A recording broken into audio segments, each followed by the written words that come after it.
yo, do you know who your pops is? Do you know what? People like literally people who grew up with the magazine on their coffee tables.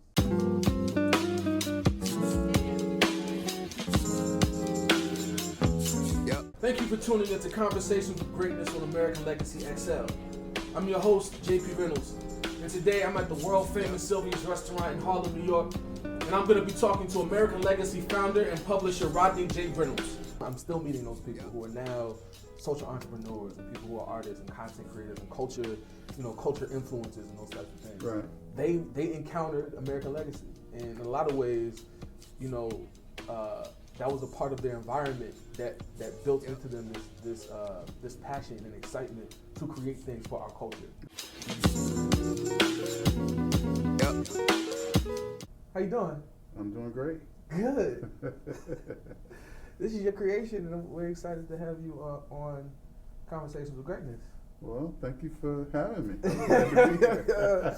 I'm glad to have you, man. You know, you're my daddy too, so that's an important, it's a special moment. That's right, special moment to be interviewed by your son. Right, of course. So I know there's a lot to talk about. There's a lot of things we could discuss. I have so many questions. You've answered a lot of these questions throughout my own life. And the first thing my narrative of you is that, you were born in 1958 in Cleveland, Ohio. You went to JFK. You became a publisher of this amazing magazine after a lot of different efforts to create a magazine. The number is six. That number is six in my mind. 6 magazines, and then finally landed on American Legacy magazine. But the first thing I wanted to ask you was about Cleveland. I know Cleveland's really important to you. You were born there, you grew up there, you started raising a family there until we moved to New York. But how do you think Cleveland shaped you? Well, Cleveland kind of shaped me initially, but from, my printing teacher, actually, Mr. Ragland. And I probably wouldn't be in the business that I'm in today if it had not been for Mr. Ragland. Right. I think Cleveland was a great place to live, to raise a family, and to grow up in. But Mr. Ragland himself always stressed excellence in our printing class. Right. And he was always supportive of what we do. And I remember graduating in 1976, and he said, "Reynolds, life is going to kick you in the butt." Wow. He didn't use butt, but he said something else. Right. Because that's how he was. That's the edited version. That's the edited version. Right. But Mr. Ragland was influential in me doing what I do today, and so I'm always thankful for that. But Cleveland has always held a special place in my heart. Right.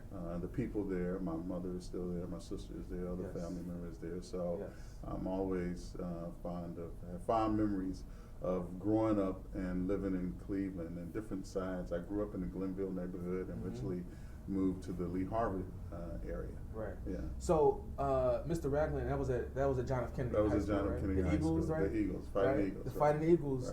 Because I was gonna, is that printing class what made you want to be a publisher?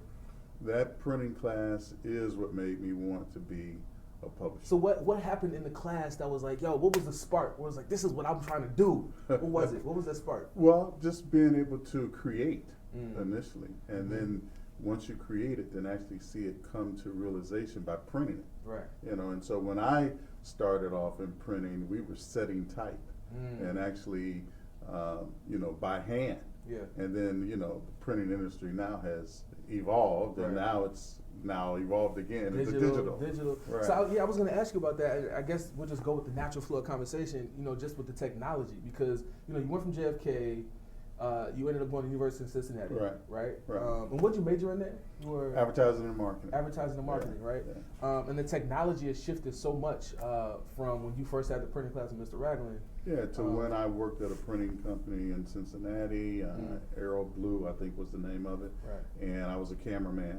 Okay. And and I made plates for the printer. The people who were actually printing the information that they were putting out. So, it has changed dramatically. Wow. Yeah. My very first magazine, we laid out on boards.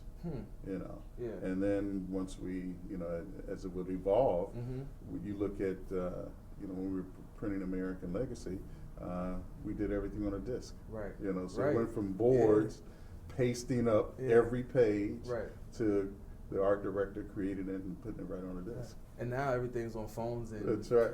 tiny devices That's that right. capture a lot of media. Right. That's really cool. So, I mean, it sounds like you also had a wide range of skill sets that you've built over the time that you've been a publisher. So, I mean, I hear printing, I hear the advertising, the marketing, I heard cameraman, the creative side. Right. What would you say is like your favorite component of the things that you've built in terms of publishing? I think the creative side is probably my favorite. Yeah. The coming up with the idea and then recognizing the talents of other people who may be staff members who I work with, to bring my vision that I create to realization. Right. Yeah. So I think that's my biggest talent. Right. I'm not an editor. Right. I'm not an artist. But I have visions of certain things but I utilize the talents of others to help bring my vision to reality, whether it's the magazine, whether it's a board game or the mobile truck exhibit that we have or whatever. Right. Yeah. The vision. Right. And the vision is always important. You got to start with that vision. Right. And then you got to look at how you're going to implement that vision. Right. The vision has been there from jump for you. I'm curious too how you've paired vision with determination, right? I mean, we talked about 6 magazines, right? So throughout the 80s and part of the 90s, you were trying to build something. You had this vision to create something really great that told really amazing stories. And how did you persevere through that time period where, you know, it just wasn't hitting yet? It just wasn't there. The timing wasn't right yet. It wasn't there yet. How did you persevere through that with the vision that you had? I just kept on the grind. I mean, you know, if you have a vision and if you really believe in it, you got to work towards it every day. Right. And it's not always going to, you know, happen in the time frame that you want it to happen. Sure, you want to be successful, but everything is a process. I mean, what happens today, especially in this digital age, people think that success is overnight. Yeah. And if you go back and you look at people who are successful, 9 times out of 10, it's taken them some time to get there. What we see as humans and as consumers, we see the finished product, basically. Right. But you don't know what they had to go through to get to that particular point. And so you have to continue to work on something on an ongoing basis. And you can't be afraid of failure. I mean, I started my first magazine in 1980, and I published that for a couple of years, and I started another magazine, and started another magazine. started another magazine. Right.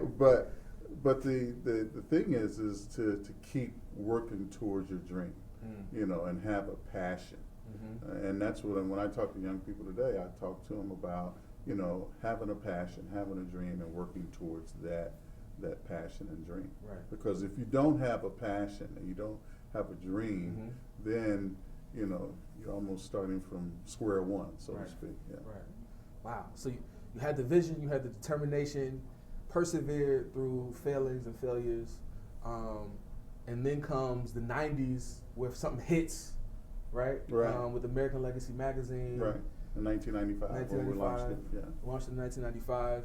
And American Legacy magazine, you know, for viewers who are tuning into this, who probably are familiar with the brand, some people who maybe not be familiar with the brand, right? It's been an amazing,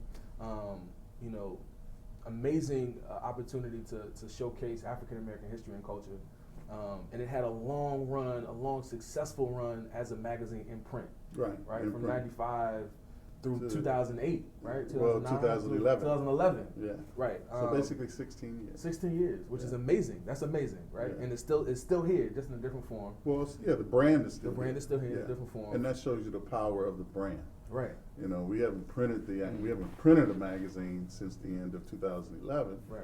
But the brand is still alive. Right. The brand still exists, and that's because the appetite, I believe, for African American history is enormous. Yeah. And that's one of the reasons why I even started the magazine, because I felt that there was an enormous appetite for our history and our heritage and to tell those stories. Because if we don't tell our stories, we can't wait on anybody else to tell those stories. And so when we launched American Legacy in 1995, that was our objective is Right. to tell those stories, those unhidden stories Right. about those great, I call heroes and sheroes, Yeah. you know, who are our ancestors, on who's all of us, we stand on their shoulders. Right. Yeah, that huge appetite is real. I mean, I know at one point, American Legacy magazine had readership of over 2 million people. That's right. Across the nation, right? Which is huge. And I, growing up in the magazine, right? This is the time when I was like middle school, high school, even college, right? I remember so many events, so many different people that came through, so many people I had the opportunity to meet, from Nikki Giovanni to Ozzy Davis and Ruby Dee, all of these different people who are around. This is from your vision. Right. What would you say was maybe during that run of, that 16-year run when it was in print? What do you think was your maybe most memorable moment? Or actually, let me frame it this way. What was a moment where you said, this is the vision? This is it. This is it coming up. This is it in real life. I can touch it. There's people who are also witnessing it and experiencing it. What was a moment where you were like, this is it. This is the vision? Well, I think probably, we had so many of those, I would call them magical moments throughout. So many. We had different events from our Women of Strength and Courage to Men of Honor and Distinction, where we honored just some amazing individuals, for their lifetime achievements. But I think when I really recognized that we were having an impact, it happened in Dallas, Texas. I can't even remember the year, but I was having a conversation with Bill Gray, a congressman, used to be head of the United Negro College Fund. He was a Baptist minister. Okay. He's got receipts, right? Right. So I'm having a conversation with Bill Gray, and he says to me at this reception, he says, what I really love about American Legacy is the fact that every time I pick it up, I learn something new. And what he was referencing was a story that we had ran on Major Taylor. And he had never heard of Major Taylor. And he said, this is what I come to find in American Legacy. And here he was, a prominent individual in a number of different areas, and he had never heard of Major Taylor. And so that let me know that we were really having an impact of providing information, unknown stories, about our history and our heritage, and men and women who had done these incredible things throughout their lifetime, and we were bringing those to life. And so I think that's when I kind of recognized the fact that this is really hitting home when I can reach an individual like that, and then reach school-age children as well. So that was always a common comment that we would receive. Every time people pick up the magazine, they learn something, and that's when I knew that we were reaching the mark. Wow. Yeah, like you said, hearing news stories that are actually historic stories, right? Right. Hearing something for the first time that happened a long time ago. Right. I think American Legacy has been really, really great at being able to shed new light on something that has already happened in the That's past. right. So how are the ways, we talked about the technology and the digital era and things changing rapidly and shifting so quickly. What's your new vision for American Legacy? You've had this vision, you've been a man of vision, right, for a long time. Well, it's changed. It certainly has changed. Yeah. What advertising, the industry has totally changed. Yeah. Since 2008, and unfortunately we no longer print the magazine, but as I said, we still are alive, but the brand is alive through ancillary products that we developed when we were actually publishing the magazine, from our board game to our mobile truck exhibit that travels around the country visiting schools and colleges and universities, until our Black History curriculum that is in school districts across the country. So we have been able to develop products and expand our brand with these products to keep telling that story in different ways.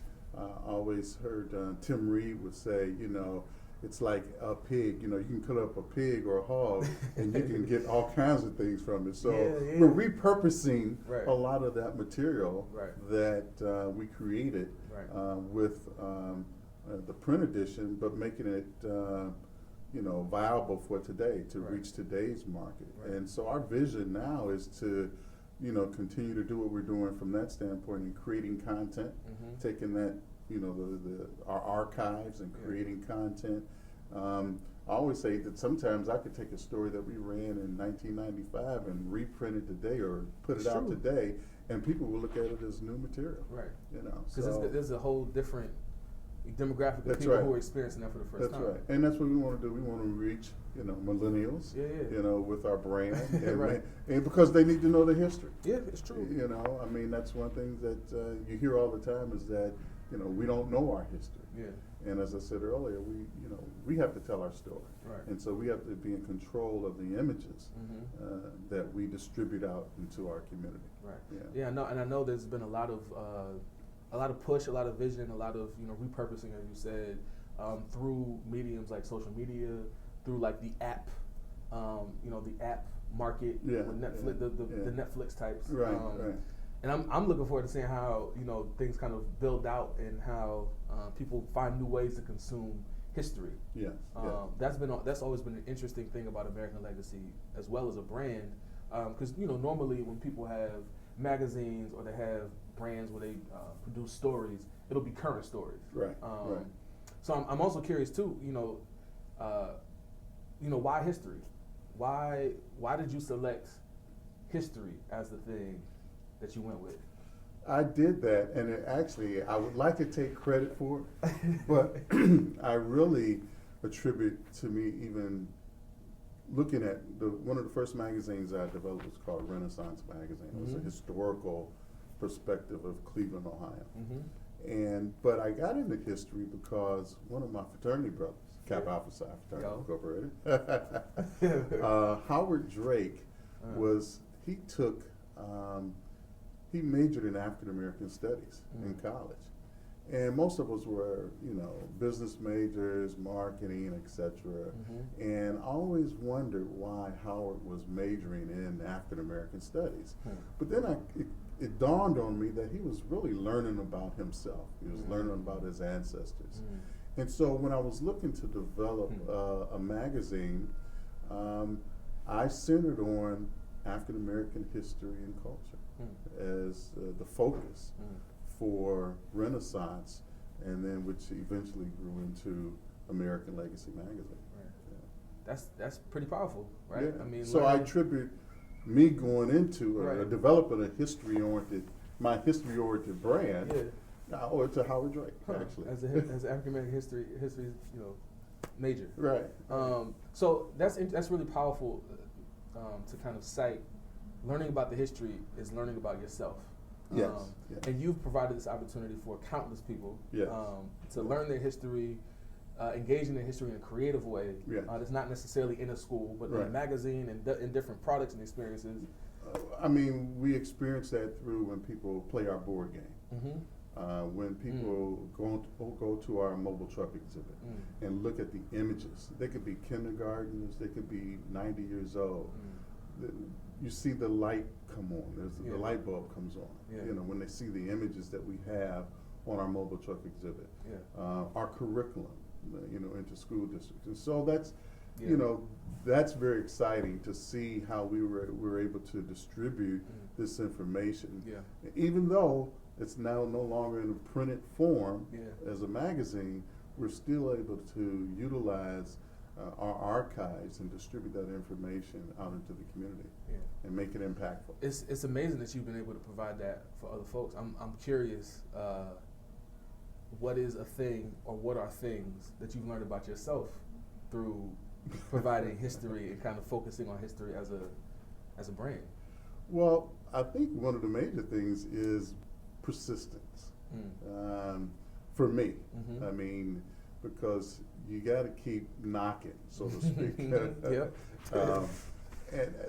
And I think that's probably the biggest thing that I've learned about myself is to be good, because if you don't have a thick skin, and if you're, because we're in the no business. Quite honestly, if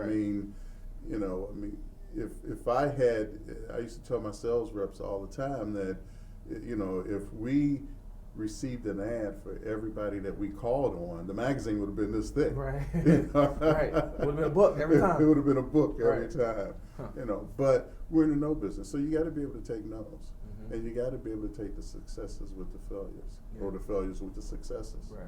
You know, and so that's and you have to have patience Yeah. to be able to go through the entire process. Yeah. Because if it doesn't happen right away, sometimes we give up. Yeah. And I wouldn't have gone through, I wouldn't have not been able to do American Legacy or even started American Legacy if I would have given up after the first 2 or 3 magazines that I developed Right. didn't work out. Right. You know, they were successes in their own right, Mm-hmm.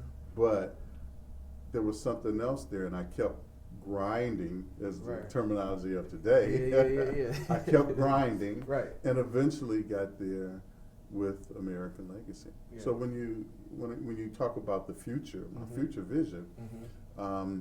you know, we've developed a video streaming kind of platform with American Legacy XL, Mm-hmm. where you can go and watch classic African American films, original programming like Mhm. Conversations with Greatness, Mhm. and some of the other programs that we've developed or Mhm. and have under development. Right. You'll be able to look at our archives, our digital archives, and receive our monthly newsletter, 2 sides. Nice. So, Nice. you know, that's a way of, you know, that particular platform there, you know, helps us transition into that digital age. But Right.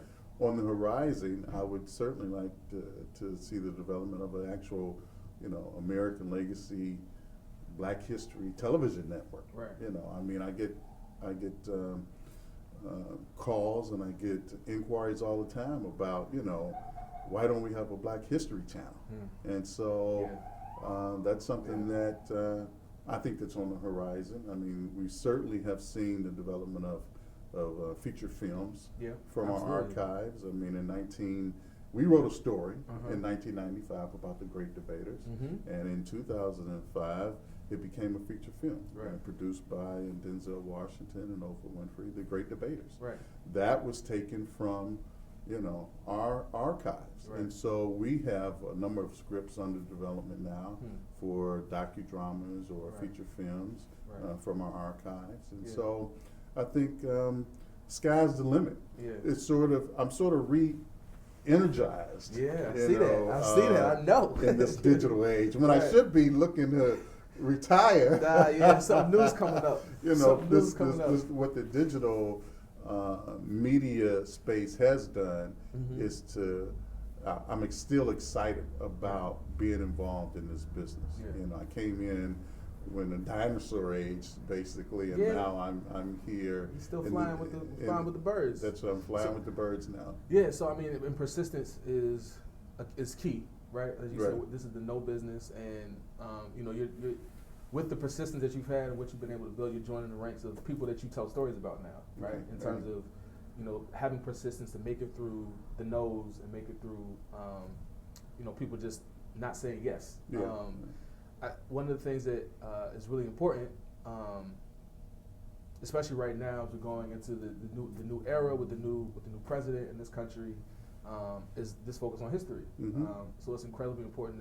It's a great time, right? The timing seems to be right for Yeah. these new things to be coming up for people to refocus on history. Well, and you know, Audrey Peterson, the Mhm. editorial director of American Legacy, and I were talking a few days ago, Mhm. and you know, there's a lot of excitement now about Hidden Figures, Yeah. and you know, that's a great story, Mhm. and I had someone send me a note the other day or call me Mhm. and said, well, how come American Legacy didn't do this story? How come I didn't know about this? Right, And right. I said, well, actually, Audrey was in the process of doing, you know, looking at doing a story about the woman who developed, I think her name's Katherine Johnson, Yes. who developed, Katherine who basically got John Glenn into space. Yeah, You know, right. so she was Huge figure. She was in the process of looking at that particular story so that we could run an article on it. And the thing about it is that we have, if you look at our archives, Yeah. we have, you know, hundreds of those kind of stories. that have been kept from us. Yeah. Yeah. And I go back to Right there. when Bill Gray was saying, every time I pick up American Legacy, I find something that I didn't know. And so, we're looking to now take those stories and bring them to life in this digital age. Yeah. So that's coming. Yeah, that's coming. That's on the horizon. That's on the horizon. Good. We're almost there. We're almost there. We're almost there. It's on the horizon. Well, thank you for sitting down and talking about some of this stuff. Well, thank you for having me on your show. Your channel, right? Thank you once again for tuning into Conversations with Greatness on American Legacy XL. Be sure to check out classic black films and much, much more on AmericanLegacyXL.com. Once again, I'm your host, JP Reynolds. Peace and power to you.